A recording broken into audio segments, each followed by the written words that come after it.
బాప్తిసం తీసుకున్నామో, ఆయన యొక్క పరిశుద్ధ రక్తంలో పాలు పంచుకుంటున్నామో, అప్పుడే వారి బిడ్డలుగా తీర్చబడ్డాం. అందుకే ఇక్కడ ఏమంటున్నాడు, మీరు పూర్వం ముందు చీకటై ఉంది కనుక ఇప్పుడైతే మీరు వెలుగై ఉన్నారు. దేవుని స్తోత్రం కలుగును గాక. హల్లెలూయా, హల్లెలూయా. ఇప్పుడు మరి ఎందుకు వెలుగై ఉన్నారు? మీరు దేవుణ్ణి మన హృదయంలోనికి ఆహ్వానిస్తున్నాం. కానీ కొంతమంది మన ఇంటి దగ్గరకు వచ్చి తలుపు తట్టినా కూడా మనం తలుపు తీయం. మన హృదయాన్ని తాళాలేసి బిగించున్నాం అన్నమాట. యేసుక్రీస్తు మన హృదయాన్ని తీయండ్రా బాబు తీయండ్రా కూడా మనం తలుపు తీయం.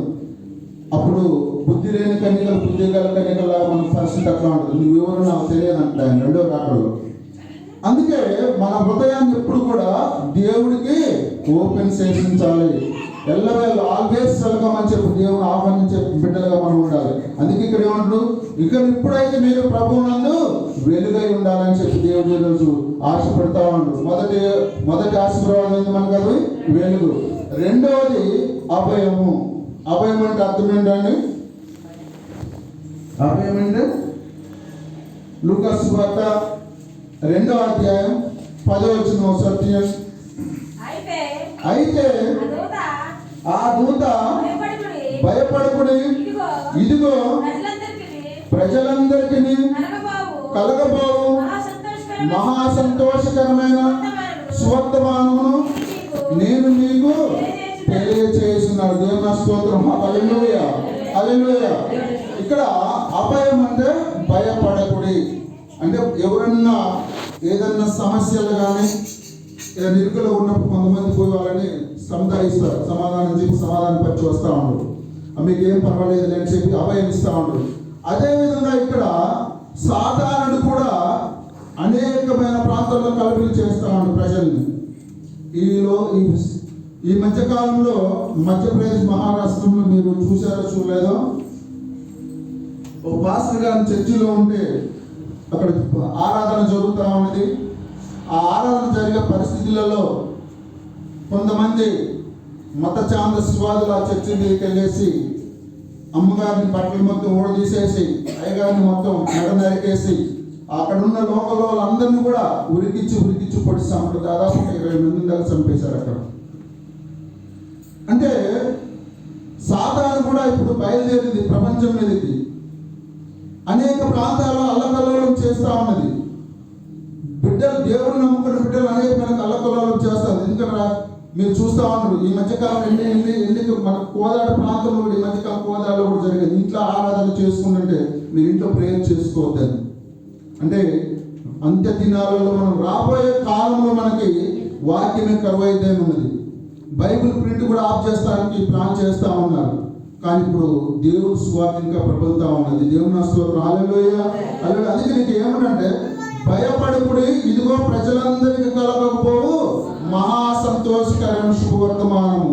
ఏ శుభవర్తమానం అంటే అదే మహా సంతోషకరం. అందుకే ఇక్కడ చిన్న బిడ్డలు కానీ యవ్వనస్తులు కానీ పెద్దవారు కానీ అనేక సమస్యలతో బాధపడతా ఉంటారు. కాబట్టి దేవుడు ఒక ఆజ్ఞ ఇస్తా ఉన్నాడు, మీరు భయపడకనే ఒక అభయం ఇస్తా ఉన్నాడు.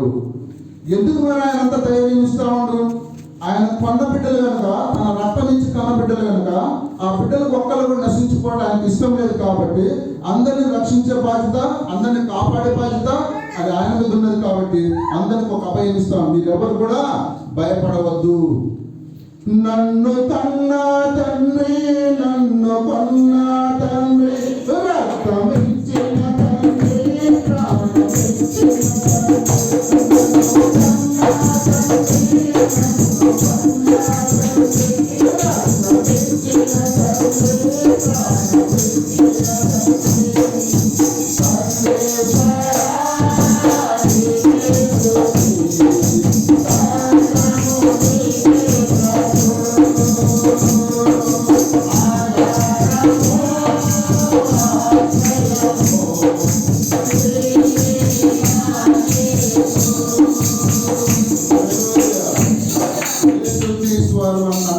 మనము భయపడవలసిన పని లేదు. దేవుని స్తోత్రం. హల్లెలూయా.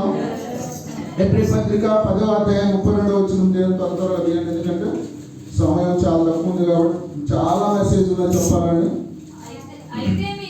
అయితే అయితే మీరు వెలిగింపబడిన మీదట శ్రమలతో కూడిన గొప్ప పోరాటము సహించి పూర్వదినములు జ్ఞాపకం చేసుకున్న దేవుని స్తోత్రం. హల్లెలూయా. అయితే ఇక్కడ అబ్రహాము కూడా భయపడ్డాడు. ఆయన ఒకప్పుడు దేవుడు అబ్రహాము కూడా భయపడ్డప్పుడు అభయం ఇస్తా ఉన్నాడు. అందుకే ఇక్కడ ఏమంటాడు, మీరు అయితే మీకు వెలిగింపబడిన మీదట. కొంతమంది దేవుని నమ్ముకున్న తర్వాత దేవుని సన్నిధిలో బాధిస్తుంది, కొంతమంది శ్రమలు వస్తూ ఉంటాయి. అటు సాతాను శోధించుద్ది, ఇటు దేవుడు కూడా పరీక్షిస్తూ ఉంటాడు. అంటే వీళ్ళు విశ్వాసంలో నిలబడని చెప్పి కొన్ని శ్రమలు వస్తూ ఉంటాయి. ఉదాహరణకి నేను ఫస్ట్ దేవుని నమ్ముకున్నప్పుడు, ఏడోళ్ళపై ప్రాంతంలో నేను దేవుని నమ్ముకున్నప్పుడు అనేక విధమైన శోధనలు వచ్చింది. నాకు 3 సార్లు మరణ పంచు వరకు వెళ్ళొచ్చాను. ఒకసారి 11 kg వైర్ తెగి మీద పడది, చనిపోయారంటూ నాకు పక్క పడేశారు. అది మొదటిది.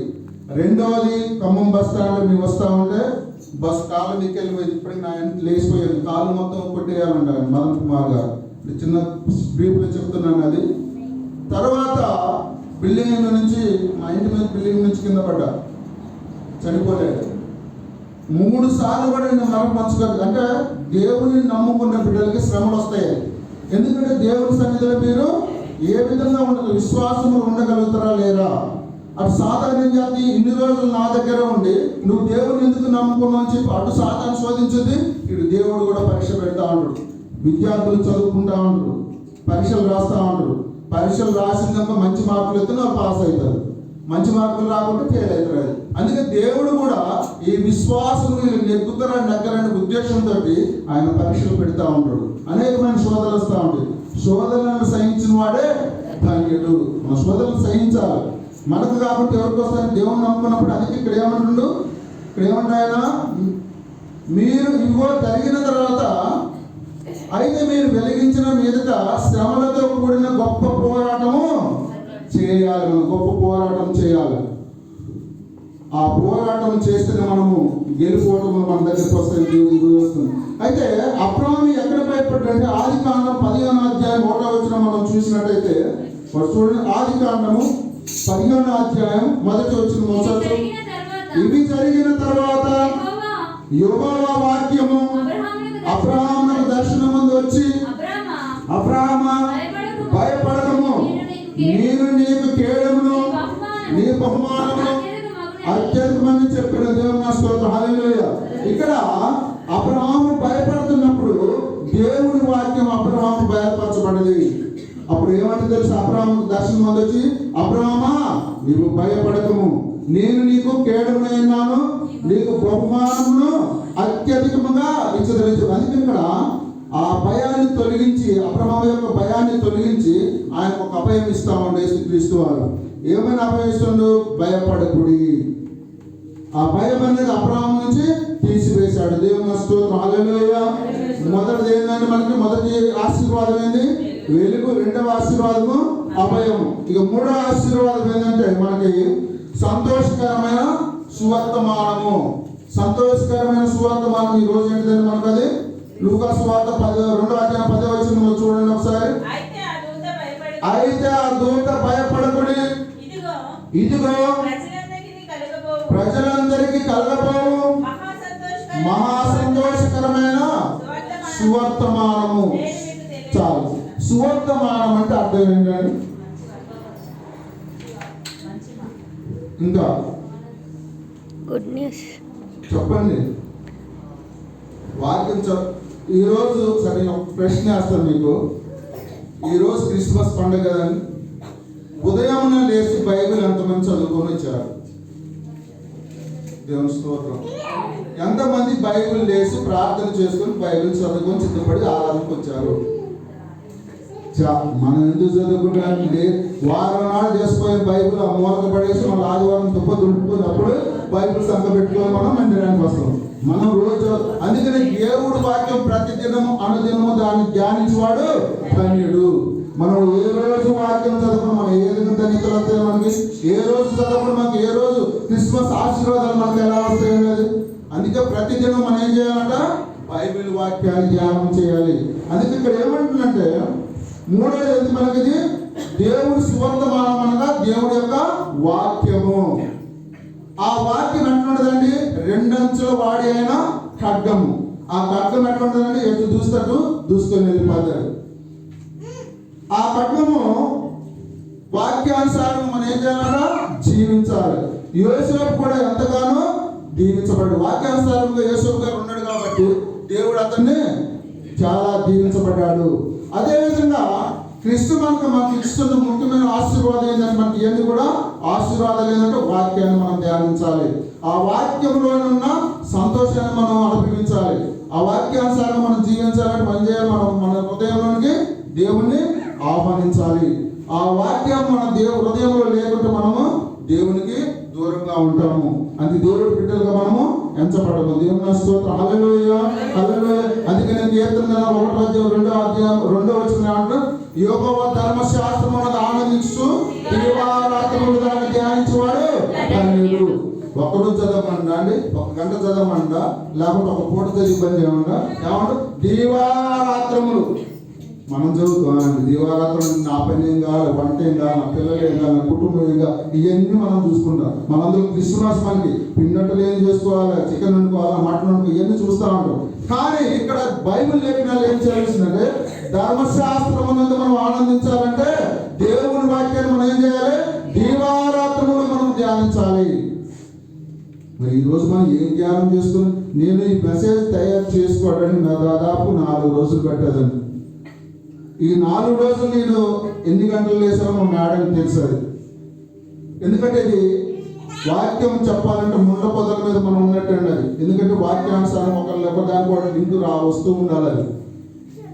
కానీ ఇంత కష్టపడి ఇంత శ్రమపడి మనం మెసేజ్ తయారు చేసుకుని మన కాడికి వాక్యం వినడానికి కూడా కూర్చోడానికి కూడా ఓపిక ఉండదు మన కాడ. అందుకే ఇక్కడ ఏమంటున్నాడా? దీవారాత్రములు వాక్యాన్ని మనం ఏం చేయాలంట? ధ్యానం చేయాలి. ఎందుకంటే యేసుక్రీస్తు ఎక్కడైతే 2-3 నా నామం పేరట కూడి ఉంటారో వారి మధ్య నేను ఉంటానని దేవుడు వాగ్దానం చేస్తాను. మీరందరూ పనులకు వెళ్తారు కదండి. ఆ పనులకు వెళ్ళినప్పుడు 4-3 మీతో ఉంటారు కదా. ఈ సువార్త అంటే దేవుడు వాక్యాన్ని వాళ్ళలో మీరు మాట్లాడినట్టయితే ఏం ఒక రాయని తలుగుతుందని చెప్పంగా ఒక మాట అయిన వాళ్ళు ఉంటారా? అప్పుడే వాళ్ళు మారు మనసు పొంది దేవుని సన్నిధికి ఒక ఆత్మ రక్షించగలుగుతారు. కానీ మనం అట్లా మాట్లాడతాం, దేవుని వార్త మనం చెప్పము. ఆ అమ్మ అక్కడ ఉంది, ఈ అమ్మ అక్కడ ఉంది, ఎన్ని మొత్తం ఆ అమ్మలకు ముసలమ్మ ముచ్చట్లా మాట్లాడుతూ ఉంటాం మనం. దేవుని వాక్యాలు మనం ఎవరికి చెప్పము. దేవుని స్తోత్రం. హల్లెలూయా, హల్లెలూయా. అందుకనే దేవుని మార్గాల్లో ఆయన ఆజ్ఞలను నిజమైన ఆనందం కావాలని దేవుని యొక్క ఆజ్ఞలు మనము పాటించాలి. మొదటిది ఏంటంటే మనకి నేను అడుగుతాను, మొదటిది ఏంటి? ఆశీర్వాదం. రెండవది అభయం. మూడవది శుభవర్తమానం. ఇది 4వ దానికి వస్తే మనకి రక్షణ. ఏం ఆశీర్వాదం? క్రిస్మస్ పండుగ రోజు దేవుడు ఆశీర్వాదాలు. 4వది రక్షణ. లూకా సువార్త 2వ అధ్యాయం 11వ వచనము. దావీదు పట్టణమందు నేడు రక్షకుడు మీ కొరకు పుట్టి ఉన్నాడు, ఈయన ప్రభువైన క్రీస్తు. ఆయన రక్షణకర్తగా యేసుక్రీస్తు వారు ఈ లోకానికి వచ్చి ఉన్నాడు.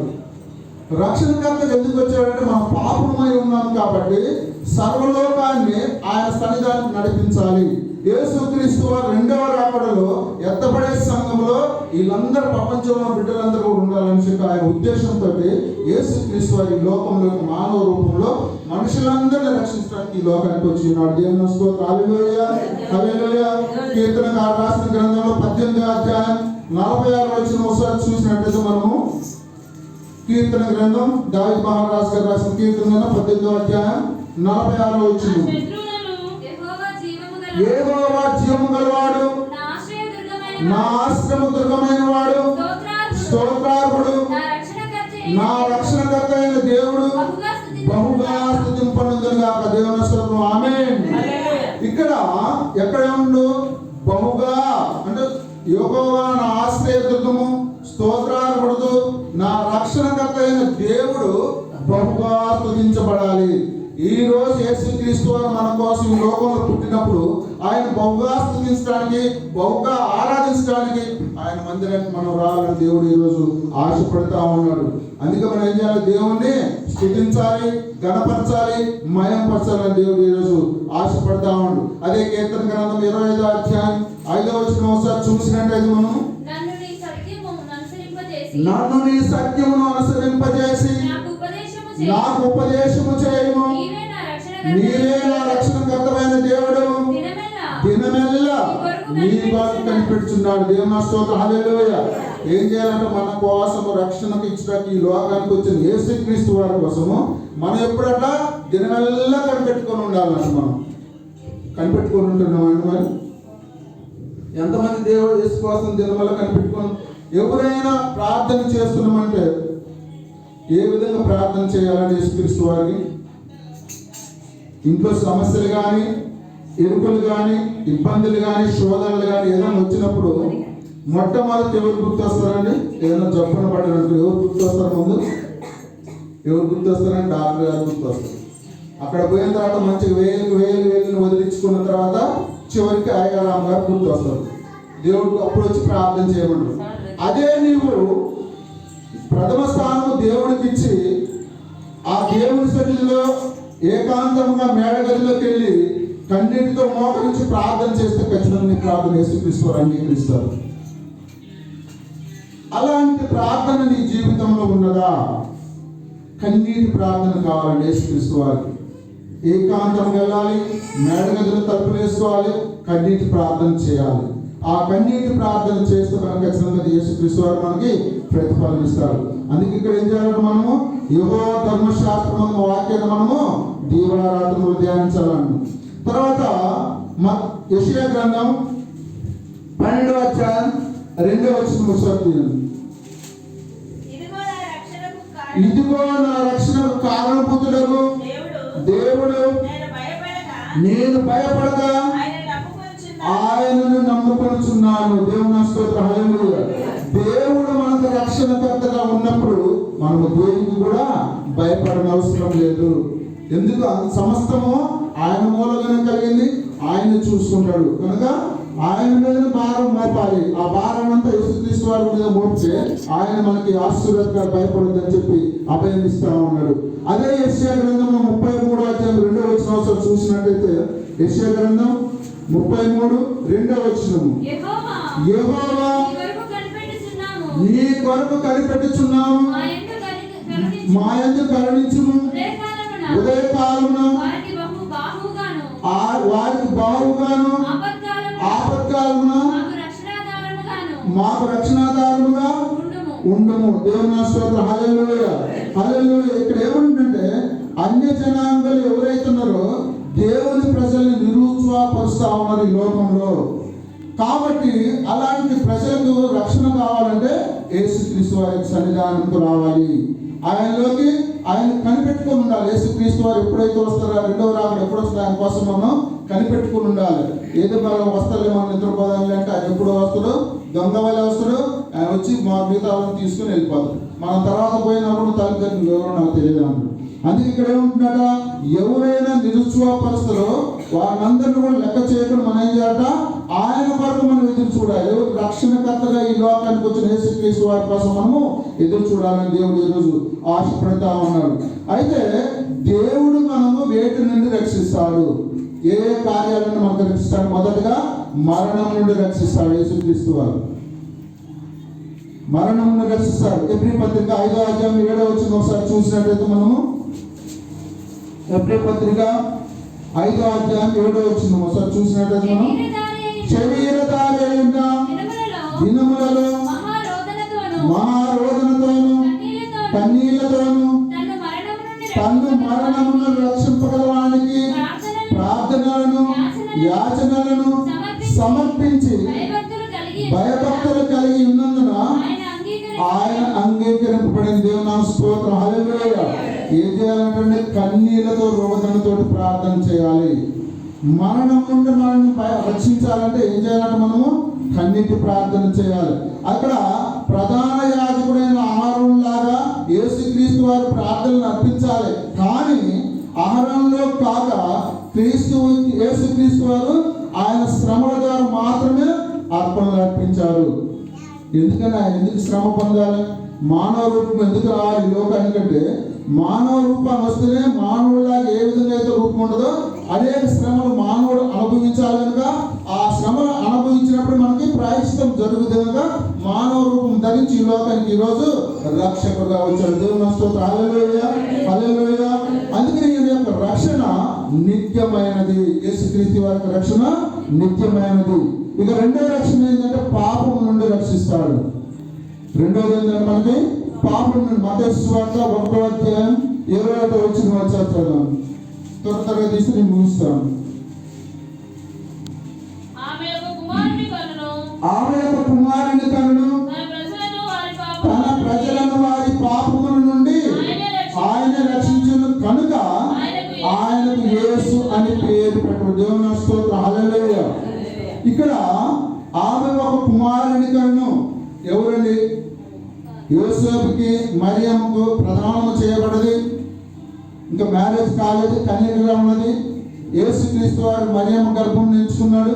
ఆమె కన్యక ఉన్నది కాబట్టి ఆ దూత ఆమె ప్రత్యక్షమై నువ్వు కన్యక గర్భం ధరిస్తున్నావు చెప్పింది. అంటే ఎవరైనా ఈ లోకరీత్యా పెళ్లి కాకుండా గర్భం ధరిస్తే వాటిని ఏమంటారండి? యూదుల ఆచార ప్రకారము రాళ్ళతో కొట్టి చంపుతారు. కానీ ఇక్కడ ఈ లోకరీత్యా మానవులు ఇక్కడ అనేకమైన నిందలు వేస్తూ ఉంటారు. ఎమ్మ భర్త లేదు, పెళ్లి కాకుండా గర్భవతి అనేకమైన నిందలు వేస్తూ ఉంటారు. అలాంటి నిందలను కూడా భరించడానికి మరియమ్మ గారు ఒప్పుకున్నారు. అందుకే ఇక్కడ ఏంటి?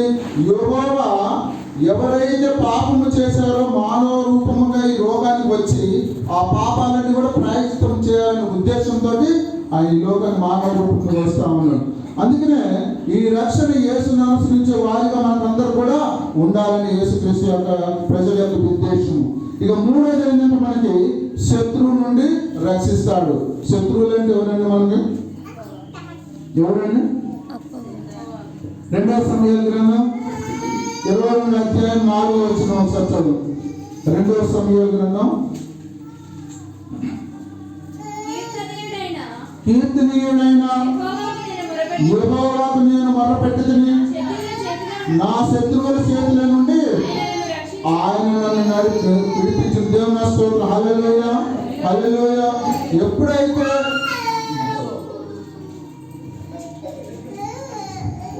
ఎప్పుడైతే శత్రువులు, ఉదాహరణకి ఇప్పుడు ఇజ్రాయెల్ దేశం ఉన్నది. ఇజ్రాయెల్ దేశం చాలా చిన్న దేశం.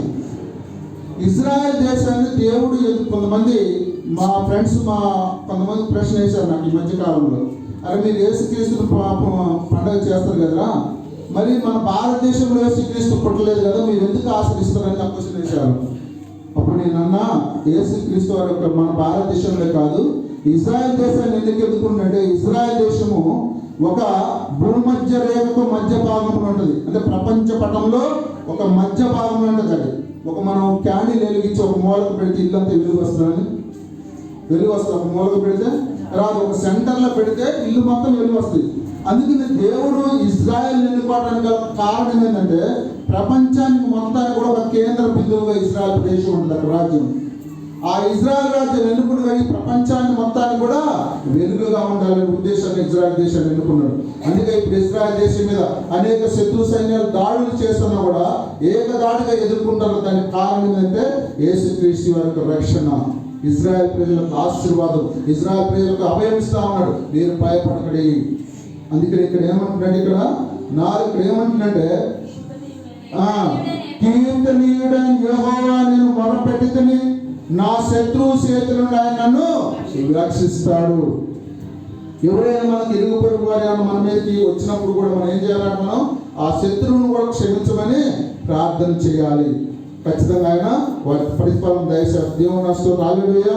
అదేవిధంగా సంఖ్యాకాండం 10:9 ఏమంటే దేవుడు ఇజ్రాయెల్ కూడా ఒక వాగ్దానం చేస్తామని, ఇజ్రాయెల్ ప్రజలు రక్షిస్తారని. దేవుడు కూడా ఇజ్రాయెల్ ప్రజలు రక్షిస్తానని సంఖ్యాకాండం 9వ వచనంలో తెలుపుతా ఉన్నాడు. విరోధముగా నీ శేషములో యుద్ధములకు వెళ్ళినప్పుడు చాలు. ఎక్కడ ఏం చేయాలంటే యుద్ధంకి వెళ్ళినట్టు ఏం చేస్తున్నాడండి? బూరలు ఆర్పాటంగా ఊదానట. ఇదే ఇప్పుడు యుద్ధం, రాజ్యాల మీద రాజ్యాలు వస్తా ఉన్నాయి. మూడో ప్రపంచ యుద్ధం కూడా త్వరలో రాబోతుంది. అణుయుద్ధం జరగబోతా ఉంది. రష్యా, అమెరికా, ఇటు ఆఫ్ఘనిస్తాన్, పాకిస్తాన్ ఇవన్నీ కూడా మొత్తం ఎట్లా అణు ఆయుధాలు సిద్ధపరచుకుంటున్నాయి. అంటే శత్రు సైన్యాలు మొత్తం కూడా. అందుకే మనము కొద్ది సమయం అనుకున్నది రెండవ రాకడ యేసుక్రీస్తు వారు. ఈ సమయం ఉండగా మనం ఏం చేయాలట? సద్వినియోగం చేసుకోవాలి. యేసుక్రీస్తుని నమ్మాలి. దేవుని స్తోత్రం. హల్లెలూయా, హల్లెలూయా. ఇక నాలుగో దాంట్లో ఏంటంటే దురుద్దేశ ఉపద్రవం నుండి ఆయన రక్షిస్తాడు. దురుద్దేశ ఉపద్రవములు ఏంటండి? ఏంటి ఉపద్రవములు? ఉపద్రవములు ఏంటండి? మన శత్రువులు మనం ద్వేషించడం, మన మీద అనేకమైన అబద్ధ ప్రవక్తలు వచ్చి బోధించడం, అబద్ధ ప్రవక్తలు మనకు వచ్చి సంఘాలలో కొంతమంది కలబలి మాటలు చెప్పేసి సంఘాలు విడగొట్టేసి అవన్నీ చేస్తూ ఉంటారు. వాళ్ళన్నిటి కూడా మనము నమ్మకూడదు. అందుకనే ఈ దుర్భాషల నుండి కూడా దేవుడు ఎప్పుడు రక్షిస్తాడు? వారిని మనము గుర్తించాలి. కనుక ఇప్పుడు ఇక్కడ మొదటి సమయాల గ్రంథము 10వ అధ్యాయం 19వ వచనం చూసినట్లయితే, మొదటి సమయాల గ్రంథం 10వ అధ్యాయం 19వ వచనం, ఆయన మీ దుర్దేశాలన్నింటినీ ఉపద్రవములన్నింటినీ పోగొట్టి మిమ్మల్ని రక్షించి మీ దేవుని మీరు ఇప్పుడు విసర్జించి మా మీద ఒక రాజుగా నియమించమని ఆయన తిరిగి ఉన్నారు. ఇక్కడ తమకు రాజు కావాలని ప్రజలు కోరారు. ఇక్కడ ఎవరంటే ఎప్పుడైతే ఇజ్రాయెల్ ప్రజలు ఎవరైతే ఉన్నారో ఆ ఇజ్రాయెల్ ప్రజలు ఇంతకు దేవుని మీద విశ్వాసం ఉంచారు. కానీ ఇప్పుడు ఆ విశ్వాసం కోల్పోయి ఏం చేస్తారట? నాకు ఇంకా రాజు కావాలి, మానవుల యొక్క రాజు కావాలని చెప్పి ఇక్కడ సమూయేలు గారికి చెప్తా ఉన్నాడు. అప్పుడు సమూయేలు గారు ఏమన్నాడంటే, అది ఇక్కడ ఇజ్రాయెల్ ప్రజలు పాపం చేశారు కాబట్టి దేవుని యొక్క విశ్వాసంలో కోల్పోయారు, మానవ రాజు కావాలని చెప్పి ఇక్కడ వారిని కోరుతా ఉంటే అప్పుడు విషయం సమూయేలు గారు ఏమన్నట్టు, మీరందరూ కూడా యెహోవా సన్నిధికి రండి, ఒక రాజు నిండుకోవడం చెప్పి ఆ ప్రజల్ని చెప్పడం జరుగుతూ ఉన్నది. ఇక తర్వాత నాలుగోది ఏంటంటే నాశనం నుండి రక్షిస్తాడు. నాశనం నుండి దేని నుండి రక్షిస్తారండి? లూకా సువార్త 19వ అధ్యాయం 10వ వచనం ఒకసారి చూసినట్లయితే మనం, నశించిన దాన్ని వెతికి రక్షించడానికి మనిషి కుమారుడు వచ్చినాడు. దీని ఫర్ ఎగ్జాంపుల్ పొట్టి జక్కయ్య. ఆ జక్కయ్య గారు యేసుక్రీస్తు వారు జన సమూహంలోకి వస్తుంటే ఆయన పుట్టాయను కాబట్టి యేసుక్రీస్తు వారు చూడాలని ఆయన ఆశ ఉన్నది కాబట్టి ఆయన అవపడ్డు కాబట్టి అక్కడ ఒక మేడి చెట్టు ఉంటే ఆ మేడి చెట్టు ఎక్కి కూర్చుంటాడు జక్కయ్య గారు. ఆ కూర్చున్నప్పుడు ఇంతమందిలో ఆయన యేసుక్రీస్తు వారు ఎవరి వైపు చూస్తారండి? జక్కయ్య వైపు చూస్తారు. జక్కయ్య ఏంటంటే ఒక సుంకరి, వడ్డీ వ్యాపారి, అధిక వడ్డీలు తీసుకొని ప్రజల నుంచి తీసుకుంటాడు. అప్పుడు యేసుక్రీస్తు వారు జక్కయ్య దిగిరా అంటాడు. అప్పుడు ఎందుకు ఆయన జక్కయ్యని ఎన్నుకున్నాడంటే ఆయన విశ్వాసం ఉంచింది. ఆయన సన్నిధి నేను అట్టి పరిస్థితిలో యేసుక్రీస్తు వారిని చూడాలి అనే ఒక తపన ఉన్నది ఆయనకి. ఆ తపన ఆయన్ని రక్షించింది. అందుకే ఈ రోజు మీకు ఇంటికి రక్షణ ఇచ్చున్నది, మీరు మీ ఇంటి వారిను రక్షణ పొందమని చెప్పి యేసుక్రీస్తు వారు సెలవిస్తాను. దేవుని స్తోత్రం. హల్లెలూయా, హల్లెలూయా. ఇకపోతే మనకి 5వ ఆశీర్వాదం ఏంటంటే ఆనవాళ్ళతో కూడిన ఆశీర్వాదము. ఏ ఆనవాళ్ళండి? యేసుక్రీస్తు వారు పుట్టిన దాంట్లో ఆనవాళ్ళు ఏంటిదని? లూకా సువార్త 2వ అధ్యాయం 12వ వచనం ఒకటి, దానికి ఇదే మీకు ఆనవాళ్ళు. ఒక శిశువు పొత్తి గుడ్డలతో చుట్టబడి ఒక తొట్టిలో పడుకొని మీరు చూస్తుందని వారితో చెప్పండి. దేవుని స్తోత్రం. హల్లెలూయా. ఇక్కడ మెస్సయ్య జన్మిస్తాడని వార్త మొట్టమొదటి ఎవరు కనుగొనండి? గొర్రెలు కనుగొన్నాడు. వాళ్ళకి గొర్రెలు కనుగొన్నారు కాబట్టి తారవప్పుడు కనట్టే, కానీ వాళ్ళకి ఆనవాళ్ళు ఏర్పడింది ఆకాశంలో ఒక నక్షత్రం. ఆ నక్షత్రం ఎక్కడి వరకు తీసుకొచ్చిందండి? ఒక మార్గాన్ని తీసుకుంటూ ఒక పశువుల పాక దగ్గరికి తీసుకొచ్చింది. అది వారికి ఆనవాళ్ళు అనమాట. మనం కూడా ఒక ఆనవాళ్ళు లేకుండా దారిలో మనము సక్రమైన మార్గంలో మనము నడవలేము. అంటే వాళ్ళు ఎక్కడ నడిపించింది? ఈ యొక్క గొర్రెల కాపరులందరినీ కూడా ఒక ఆనవాళ్ళు అంటే ఒక మార్గాన్ని చూపెట్టుకుంటూ స్టార్ చూపించుకుంటూ ఎక్కడ తీసుకొచ్చింది? పశువుల పాక దగ్గరికి తీసుకొని వచ్చింది. అంటే ఆ యేసుక్రీస్తు వారు ఎక్కడైతే జన్మించున్నాడో ఆ జన్మస్థలానికి తీసుకొని వచ్చింది. దేవుని స్తోత్రం. హల్లెలూయా, హల్లెలూయా. అయితే ఇక్కడ యేసుక్రీస్తు వారు పుట్టినప్పుడు కనీసం చుట్టడానికి బట్ట కూడా లేదండి. ఎవరు కూడా ఇంట్లో ఆ డెలివరీ టైంలో ఎవరు కూడా స్థలం ఇవ్వలేదు. ఆ స్థలం ఇవ్వకుంటే సత్రంలోగా కొంచెం స్థలం ఉంటే ఆ సత్రంలో ఉన్నప్పుడు ఆమె డెలివరీ అయిన తర్వాత ఆమె చుట్టడానికి ఒక కొద్ది గుడ్డలు కూడా చిన్నగా లేకుండా ఉన్నది. అంత దీన స్థితిలో ఉన్నారన్నమాట వాళ్ళు. కనుక ఆమెను ప్రేమించి ఎప్పుడైతే పొత్తి గుడ్డలు ఏంటంటే రక్తంతో కూడిన వాక్యము, ఆ వాక్యాన్ని మనం హృదయంలో ఉంచుకోవాలని చెప్పి దేవుడు ఈరోజు ఆశపడతా ఉన్నాడు. దేవుని స్తోత్రం. హల్లెలూయా, హల్లెలూయా. ఇక ఆ రోజు ఏంటంటే సమాధానము. నేను మొత్తం కట్ చేస్తాను ఎందుకంటే సమయం లేదండి. ఆ రోజు ఆశీర్వాదం ఏంటంటే సమాధానం. లూకాసు వార్త 2వ అధ్యాయం 14 వచ్చిన ఒకసారి చదవండి. సర్వోన్నతమైన స్థలములో దేవునికి మహిమయు ఆయనకి ఇష్టలైన మనుషులకు భూమి మీద సమాధానం కలుగును గాక. దేవుని స్తోత్రం కలుగును గాక. ఎందుకంటే మనకి సమాధానం కావాలంటే మనం ఏం చేయాలంట? దేవునికి ఇష్టమైన బిడ్డలుగా ఉండాలి. దేవునికి ఇష్టమైన బిడ్డలుగా ఎప్పుడు ఉంటామండి? మనం ఎప్పుడు ఉంటామండి?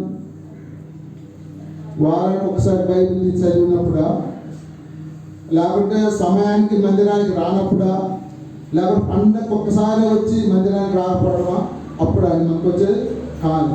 ఎప్పుడట నిత్యము వాక్యం చదవాలి, ప్రతి దినము దాన్ని ధ్యానించాలి, ప్రతి పండగకి వచ్చి ప్రతి ఆదివారం మందిరానికి సమయం. అది ఇక్కడ సర్వోన్నతమైన స్థలంలో దేవునికి మహిమ, ఆయనకి ఇష్టమైన మనుషులందరికీ భూమి సమాధానం కలుగును గాక. ఈ రోజు మనందరికీ సమాధానం కావాలంటే దేవునికి ఇష్టమైన బిడ్డలుగా మనం ఉండాలని చెప్పి దేవుడు ఈరోజు ఆశపడతా ఉన్నాడు. ఎవరి జీవితంలో చూసినా అశాంతి, దిగులు, సమాధానం లేకుండా కుటుంబాల్లో బిడ్డలకి భార్య భర్తల మధ్య ఏ సమాధానం లేకుండా ఉంటామన్నారు. తల్లిదండ్రుల మధ్య ఐక్యత ఉండదు, పిల్లల మధ్య ఐక్యత ఉండదు, భార్య భర్తల మధ్య ఐక్యత ఉండదు, ఏ ఐక్యత లేదు. కానీ ఈ ఐక్యత సమాధానం అంతా రావాలంటే దేవునికి ఏం చేయాలంటే మనము ఇష్టమైన వారిగా ఉండాలి, ఆయనకి ఇష్టమైన బిడ్డలుగా ఉండాలని దేవుడు ఈరోజు ఆశపడతా ఉన్నాడు. చివరిగా యెషయా గ్రంథము 9వ అధ్యాయం 6వ వచనం ఒకసారి చూసినట్లయితే నేను ముగిస్తాను. యెషయా గ్రంథం 9వ అధ్యాయము 6వ వచనం. ఏలయనగా మనకు శిశువు పుట్టెను, మనకు కుమారుడు అనుగ్రహింపబడెను, ఆయన భుజముల మీద రాజ్యభారమును, ఆశ్చర్యకరుడు, ఆలోచనకర్త, బలవంతుడైన దేవుడు, నిత్యుడైన తండ్రి, సమాధానకర్తని అధిపతి అని అతనికి పేరు పెట్టు. దేవుని స్తోత్రం. హల్లెలూయా. ఎన్ని పేర్లు ఉన్నాయని దేవుడికి ఇయ్యే కాదండి, చాలా ఉన్నాయండి బైబిల్ చెప్పినారు. ఇక్కడ ఎన్ని పేర్లు? ఆశ్చర్యకరుడు, ఆలోచనకర్త, బలవంతుడైన దేవుడు, నిత్యుడైన తండ్రి, సమాధానకర్త అధిపతి. ఇన్ని పేర్లు ఉన్నాయి. ఈ లోకంలో ఎవరుకుంటే ఇన్ని పేర్లు? ఈ లోకంలో 33,000 కోట్ల మంది దేవతలు ఉన్నారు. ఎవరికైనా ఎన్ని పేర్లు ఉన్నాయి అంటే మనం అంటే యేసుక్రీస్తు ఇయ్యే కాదండి, బైబిల్లో చాలా పేర్లు ఉన్నాయి ఆయనకి. కనుక సమాధానాధిపతి అంటే మనకి సమాధానం కావాలంటే అధిపతి కావాలంటే మనకు సమాధానం వస్తుంది. ఆ సమాధాన అధిపతిని మనము మన హృదయంలోనికి ఆహ్వానిస్తేనే మన కుటుంబంలో కానీ, మన భార్య భర్తల మధ్య కానీ, మన పిల్లల మధ్య కానీ సమాధానం దొరుకుతుంది. అందుకనే ఇక్కడ లూకాసు వార్తలో మనం ఒకసారి చూసినట్లయితే లూకాసు వార్త 7వ అధ్యాయం 50వ వచనంలో, అందుకని నీ విశ్వాసము నిన్ను రక్షించును, సమాధానము గలదాన ఏలుమని ఆ స్త్రీతో చెప్పాను. అక్కడ ఆ స్త్రీ ఏం చేస్తుందండి? ఆమె చాలా పాపాలు చేసి ఉన్నది కాబట్టి ఆమె పశ్చాత్తాపడి, ఆ పశ్చాత్తాపడి యేసుక్రీస్తు యొక్క పాదాలకు అత్తరుతోటి అభిషేకం చేసిందండి. దేవుని స్తోత్రం. హల్లెలూయా. ఈ లోకంలో అందరూ పాపాలు చేసిన వారండి. ఆ పాపాలని విడిచి పశ్చాత్తాపడి దేవుని సన్నిధికి వచ్చినప్పుడు ఆయన ఖచ్చితంగా క్షమిస్తారు. అప్పుడు ఏమన్నాడు? ఆమె ఉన్న విశ్వాసం నిన్ను రక్షించిందని చెప్పి యేసుక్రీస్తు వారు చెప్పడం జరిగింది. కనుక ప్రియమైన సహోదరి సహోదరులారా, ఈ క్రిస్మస్ సందర్భంగా మీ కుటుంబం కానీ, మీ ఆనందం కానీ, మీ సంతోష సమాధానాలు కూడా మీ కుటుంబాలన్నింటికి రావాలని చెప్పి దేవుడు ఆశీర్వదిస్తాను. అందుకనే ఈ క్రిస్మస్ సమాధానాలతో, ఆశీర్వాదాలతో దేవుడు మీ జీవితాలను బహుగా నింపి నూతన సంవత్సరంలో ఘనంగా నడిపించును గాక. ఆమేన్. అందరూ తలమూర్చినట్టు ప్రార్థన చేస్తున్నాం. అందరు లేచినట్టు ఒక పాట పాడుకొని ప్రార్థన చేస్తున్నాం. కాళ్ళు డొచ్చుంటే అనుకోండి.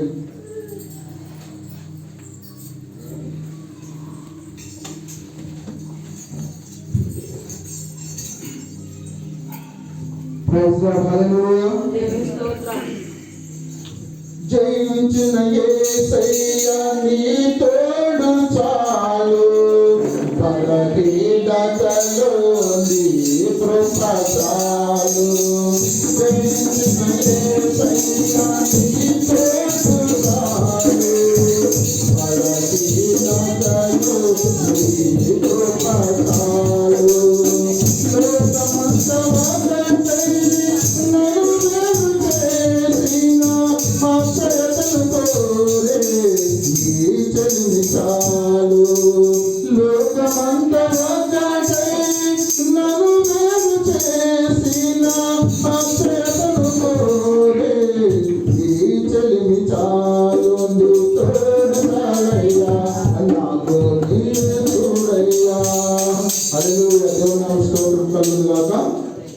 ప్రార్థన చేస్తున్నాం.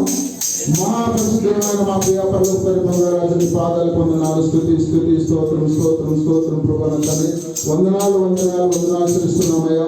నాయన నీ జన్మదినం పురస్కరించుకొని ప్రభాన తండ్రి, నాయన చిన్న మందగా చేయండి, మందిరములు చేయండి, నిన్ను ఆరాధించిన ప్రభానంత ఇప్పటివరకు అయితే నాయన ఈ వాక్యం అయితే చెప్తున్నారు ప్రభానంత, ఆ వాక్యం నేను వదిలిపెట్టిన కాదు కానీ ప్రభానంతాన్ని దాని వాక్యం కాకుండా సాగుతున్న అయ్యగారు నమ్మగాన్ని వారి కుటుంబం పిల్లలు కూడా దీవించి ఆశీర్వదించిన ప్రభానంతాన్ని, నా చైర్మన్ అయ్యగారిని కూడా దీవించి ఆశీర్వదించండి. ఈ సంఘాన్ని మీ చేతులకు అప్పగిస్తున్నాం ప్రభానంతాన్ని, సంఘాన్ని కూడా దినదినం ఈ ఉదయకాల దీవెనలు నింపమని, మీరే గంట మహిమ ప్రభావం నేర్పొందుతున్నామని నా ప్రభుని రక్షకుడు వేడుకుంటున్నాం తండ్రి.